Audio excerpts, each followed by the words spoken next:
structural PDP party, siguro tapos na yon, okay na. Okay na ba lahat? So, wala na tayong problema. Hindi ko man kayo matawag lahat, but we have here Mayor Rama sa Cebu. Hanggang ngayon, hindi pa siya makaupo na. Ito ang the longest, alam mo, Mike,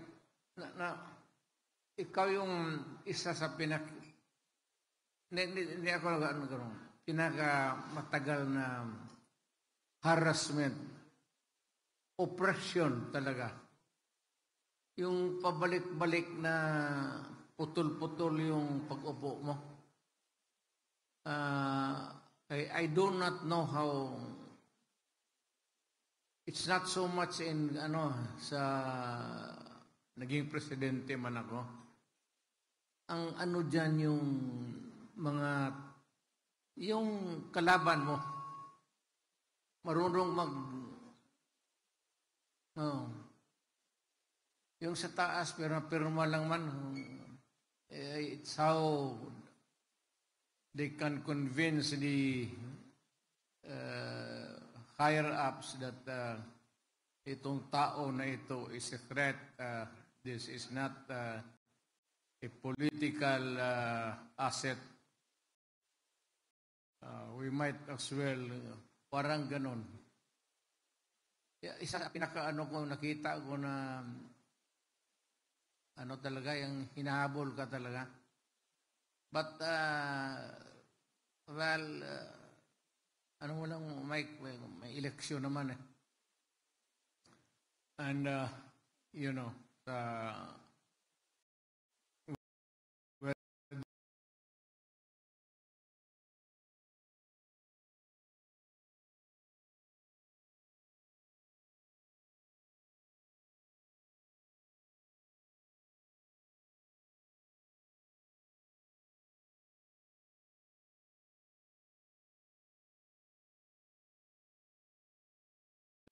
we will have a fair shake dito sa buhay na ito.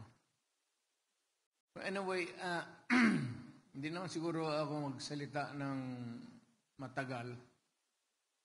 Total na organized naman itong PDP, and I am sorry that I was not around because meron rin akong pinuntahan the whole day. Mabutit na lang at nandito ako. Nandito si Bebot. Si Bebot will be one of our stronger candidates sa pagka-senador. Marami naman yan sila. Sumali ka na, Bot, kaya wala kang trabaho, alam ko. Si Bebot pati ako, kasama kami sa dorm. Estudyante pa kami. Tapos, kumpare kami. Nakapag-asawa siya ng taga Davao, anak ni Mayor Santos. Ewan ko kung paano niya nilusutan si... Anyway, dabawin niyo ito si Bebot. Tatakbo siguro ito ng senador. Pipiliting ko para marami naman tayo. Mananalo tayo, maniwala kayo. Mananiwala. Hindi naman siguro lahat, malas lang, pero lulusot karamihan sa ating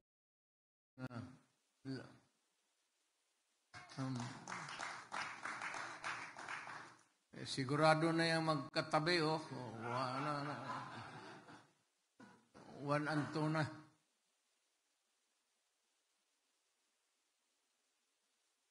Bebot,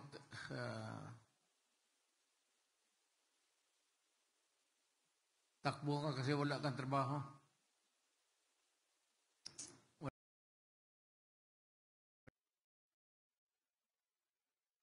Wala man akong maikwento sa inyo. Wala mang giveaway, so may akalo.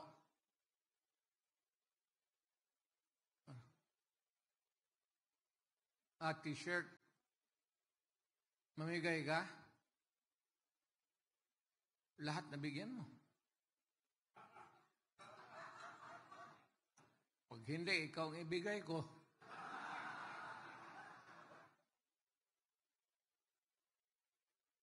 Well, anyway, kung meron pa, bitawan mo na.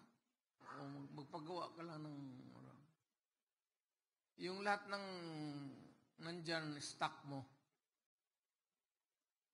pamigay mo na para merong... Well, ito bang itong political life ngayon?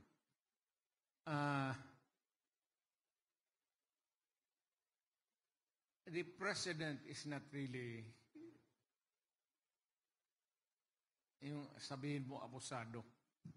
It would not be a fair comment na hindi naman talaga masamang tao si Presidente Marcos. But I seldom mention the names of the other side of the fence. But dito wala kasi akong wala man tayong, there's no reason for us to be scared or oppression.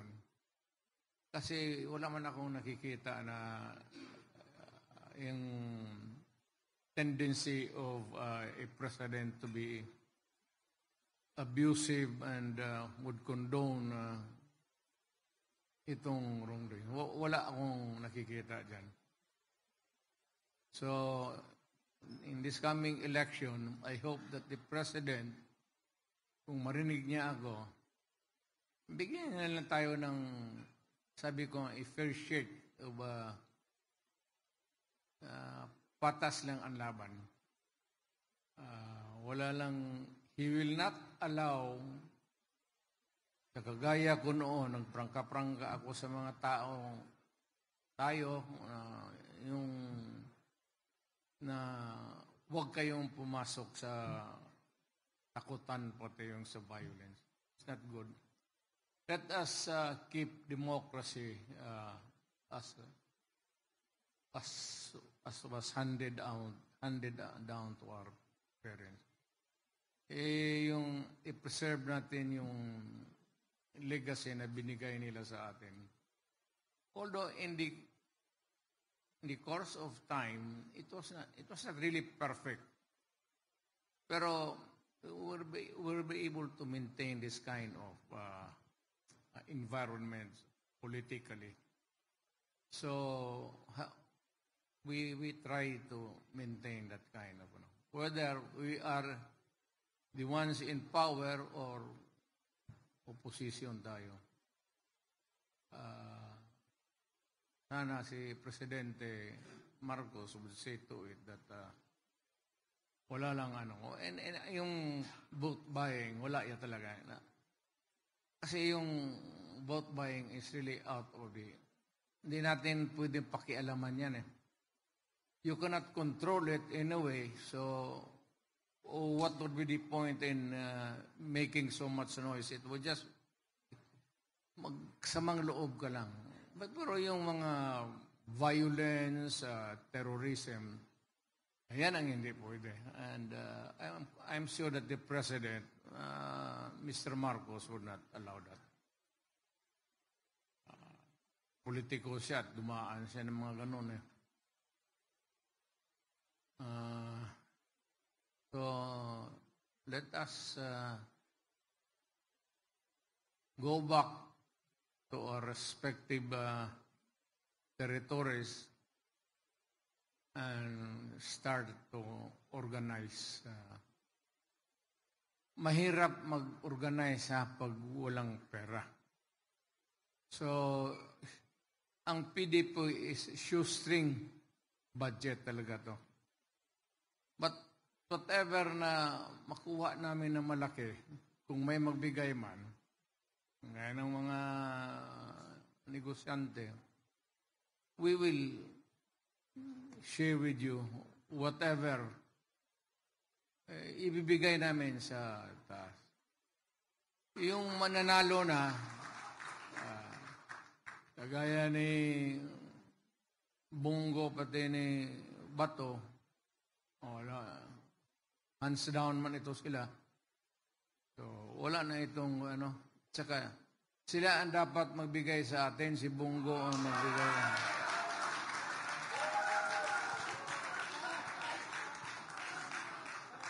Alam ba ninyo na pinakamalaking printing press sa Mindanao, Kibong? Kaya yung mga campaign materials ninyo, para hindi kayo gumbastos, ibigay mo na kay Bong. Kaya na niya yan. Mga sample balot na gano'n, konti mo lang yan.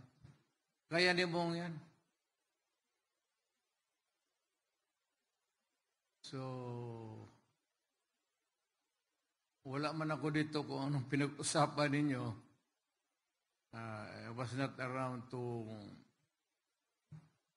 hear and listen to what was going on earlier.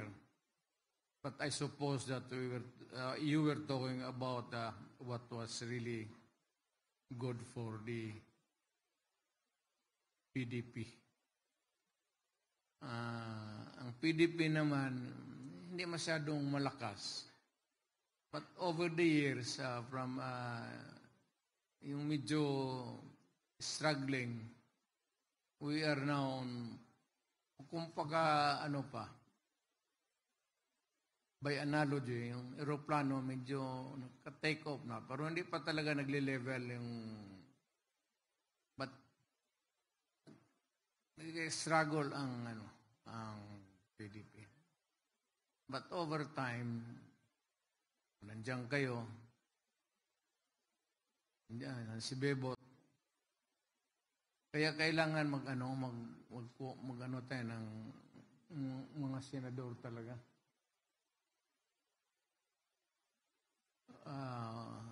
We need the senators.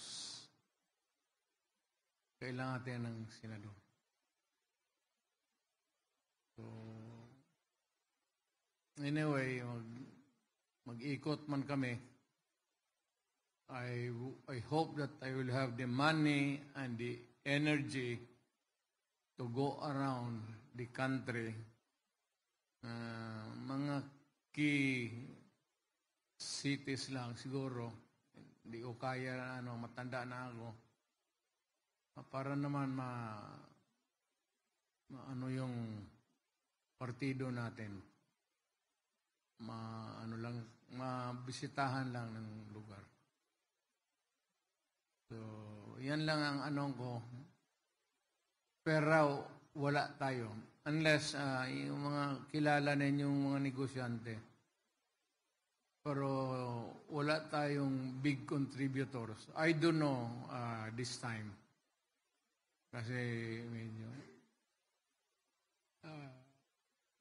baka rumarami na kasi ang PDP, senador pati congressman, and business may want to look at us differently this time. Na parang we are a critical factor sa ating political life sa Pilipinas. Yan lang man siguro ang maibigay ko sa inyo na mensahe. Unless of course, kung may may itanong ninyo, mas mabuti pa masagot ko.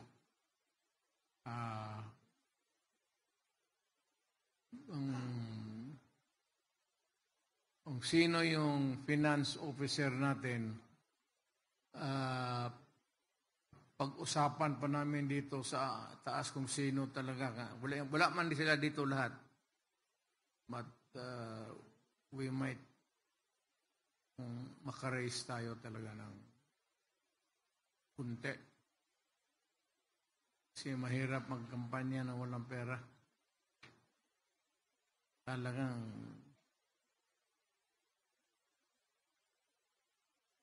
pero sa totoo lang, sino bang nag-umpisa na may pera? Pero yung mga may pera talaga, yung mga negosyante.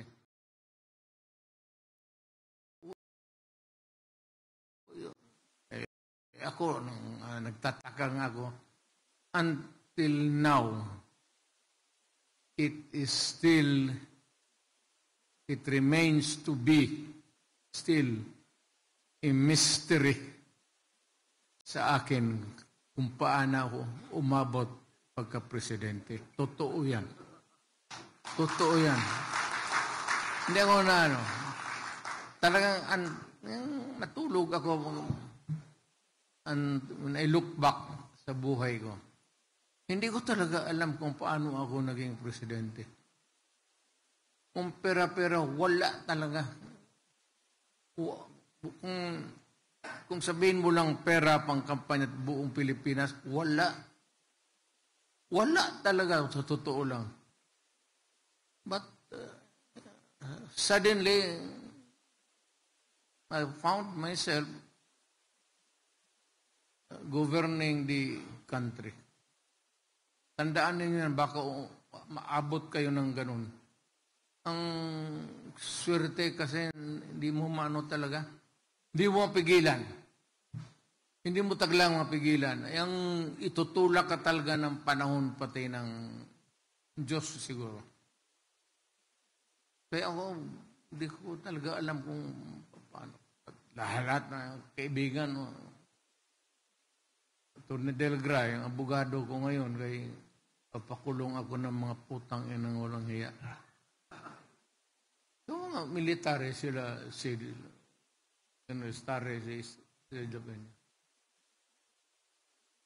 mga military man itong sila, alam nila na wala talaga ako. From nowhere.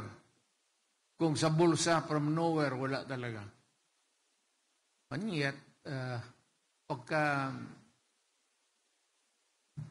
talaga, swerto mo. Pero na lang itong mga anak kay wala na, automatic na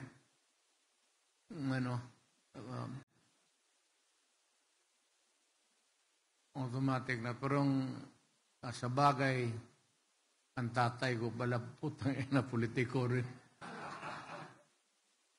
But between and my father, matagal, 10 years halos, ang agwat. Nung namatay siya, siguro nga,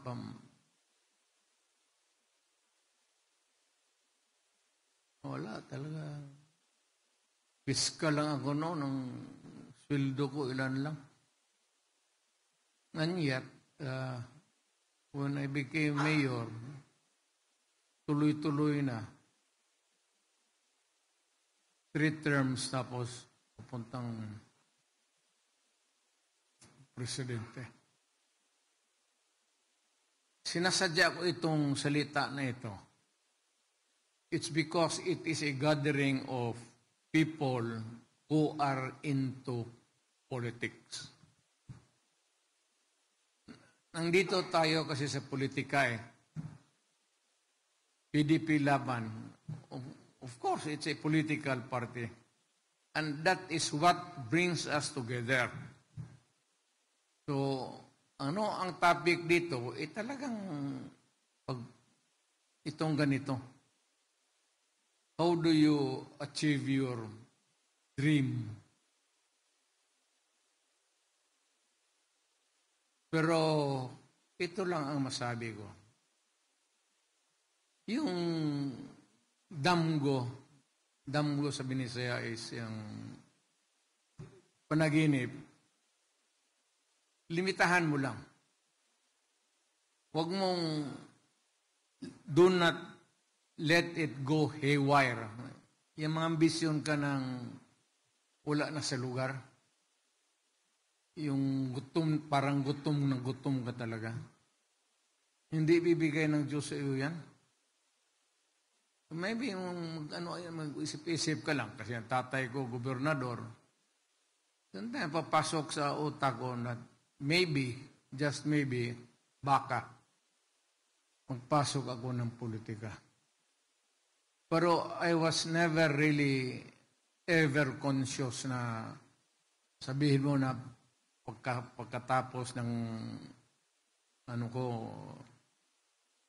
edukasyon ko, magpasok ako sa politika.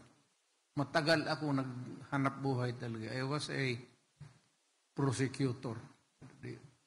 Doon ko na-honed yung pagka-abogado ko. I'm a litigation lawyer. Trial lawyer ako. Hindi ako masyado sa corporate. Kasi ang fiscal prosecutor is araw-araw korte yan. Kaya kung may mga anak kayo at kung kaya naman ninyo additional a few years, ipasok ninyo sa fiscal's office or prosecutor's office. At sabihin mo doon sa fiscal na yung anak mo i-assign sa trial. Ako, pagpasok ko, 2 days after, trial na ako nagtanong yung city fiscal, si the late Fred Ruiz, na kung kaya ko. Kasi bagong graduate lang sabi ko, kaya ko. Sigurado ka? Sabi ko, kaya ko, sir. Trial ka agad ako. Hindi naman ako ng ibang eskwelahan, pero alam mo kami dumaan sa mga professor na ito, bebot Ayan. Sino pa dito dumaan? Dumaan si Mayor Rama. Kasi magdaan ka ng mga professor na Tatay!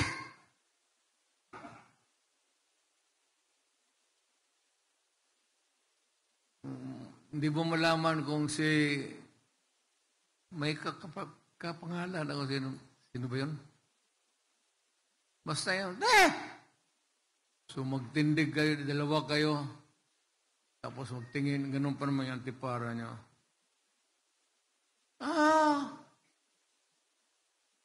Why are you standing? I did not call you. Ayan, the professor na, at taniyo sila bebot, San Beda ako. Sabi San Beda. Si Miyorama. Why are you standing? Sir,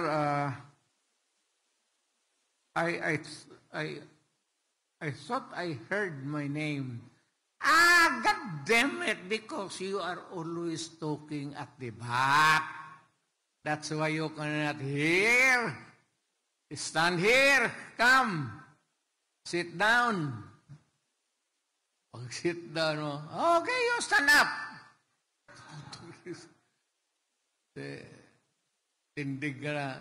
Ay, bebot pati. Tindig ka. Wala naman, tinatanong. What? Sir, there is no question yet, sir. Ganda ito. Magalit, lalo nang magalit. Pero pag, alam mo, sa totoo lang, ibang year kami nagkuha ng barit. Pero sa totoo lang, sa remedial law, yan ang pinakamabigat sa lahat At kaming dumaan kay Sulidom. Tapos namin, maaga kami natapos. Yung last day, yung remedial law. Maaga kaming natapos. Malaman mo kasi yung mga taga-Ateneo, pati UP, pati yung eskwelahan ko. San Beda, maaga kami naglabasan. Kaya, bakit may advantage rin kung sa Maynila ka. Kaya itong anak ko na si Inday, sabi niya, si Inday kay gusto niya mag-law. Sabi ko, saan ka man mag-law, Day? Sabi niya, sa San Beda. Tangina, sabi ko. Patay ka doon. Patay ka. Pagka anak ka ng general o anak ka ng sekretary o cabinet, patay ka. Pag makita ka doon, ayawan ko ngayon, pero ganun man ang uso talaga. Parang galit yung mga putang inang yung mga nag-graduate, lalo na yung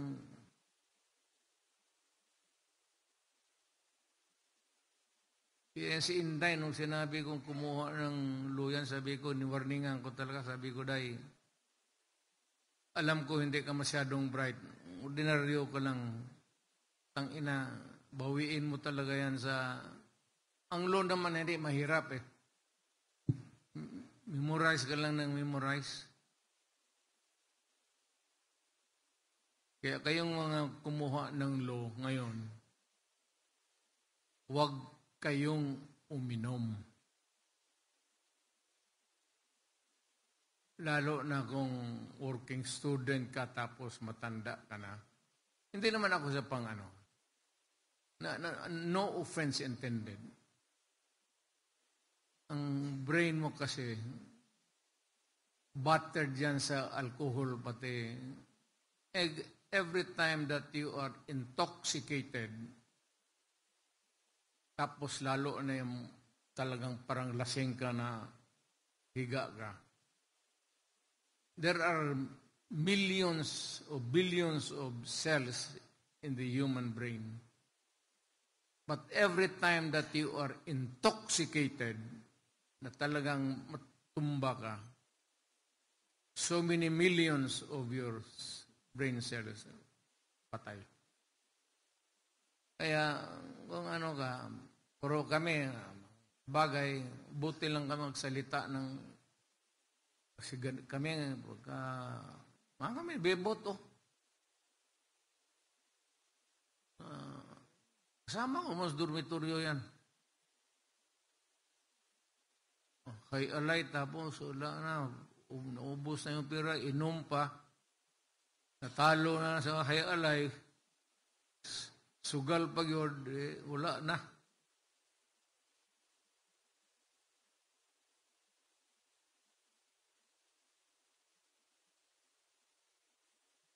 Yun lang ang ko. Wala man tayo iba pag-usapan.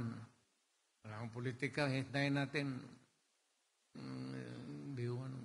Storya lang yan. Ito si Mike Sanbedar. Ito nito. Dumaan ka rin kay Solidom, no? Hindi.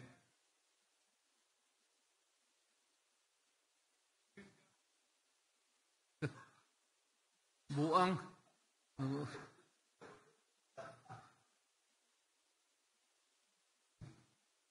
Ilang years kami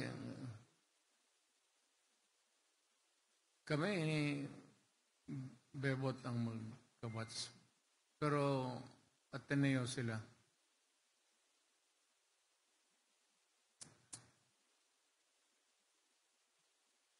So wala naman siguro tayong pag-usapan.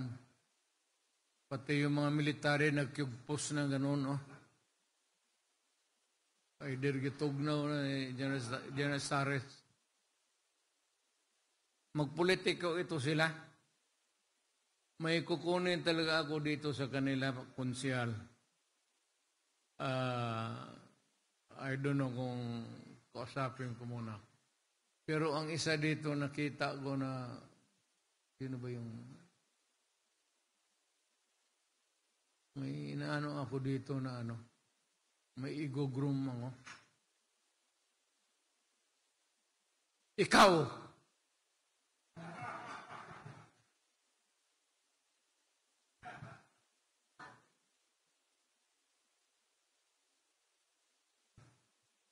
Politika, ano yan?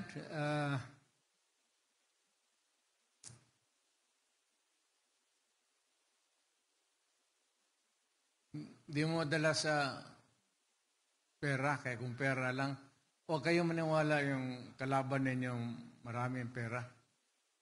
Alam mo, walang tao. I'll give you just itong kandidato na ito, kalaban ko, may 50 million. Ganyan kakastusin yan. He is worth 50 million. Ang pinaka, gastos niya, pinaka is 10 million. Ikaw, mga 2 or 3, talo yan. Importante sa politika yung tao talaga. Ano mo sa tao. Yung alaman ng tao na maghurmentado kapag ginalaw sila yung opresyon. Kaya nandito si Bato dumaan sa City Police Director, Sid Nelson Stares, na City Police Director yan. Hindi naman ito na hindi na kailangan to sila sabihin mo kung ano kasi matitino. Marami hindi manawa na. Yun lang sa baba, yung mga tenyente na yung mga sa taas, lalo na PMAR, wala, disiplinado talaga yan sila. Kaya wala akong problema dyan sa panahon ko.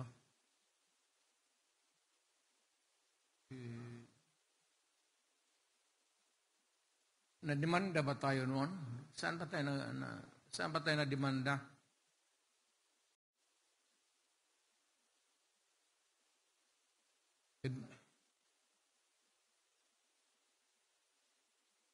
Dilima?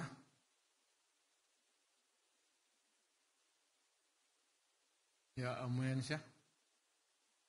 Pangit mo yan siya.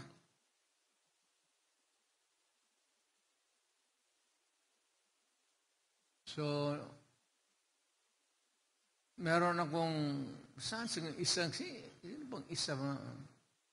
meron kasi akong ipakilala, kilala naman yung mga senador, nandyan naman niya lahat. Ang konsihal na lang, pati si Bebot, takbo ka. Mas lalo kang tatanda. Lalo kang tatanda pag wala ka sa baho. Mag-contribute ako, kasi konti lang. Mga 30 million saks, okay na yan?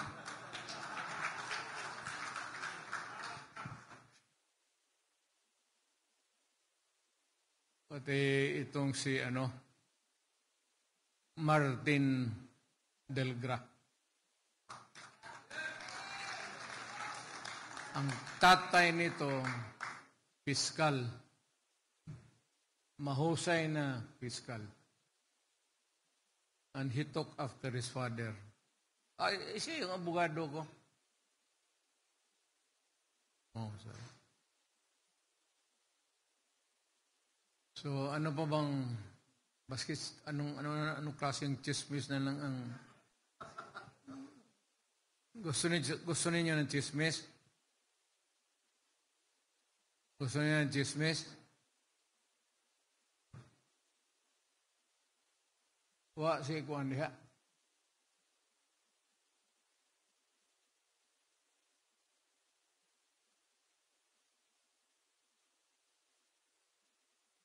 Ay, marami din.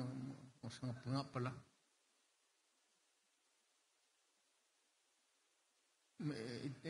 Ano? Diretso na ta sa kuan. Marami talatang yun palihog ro na kuan.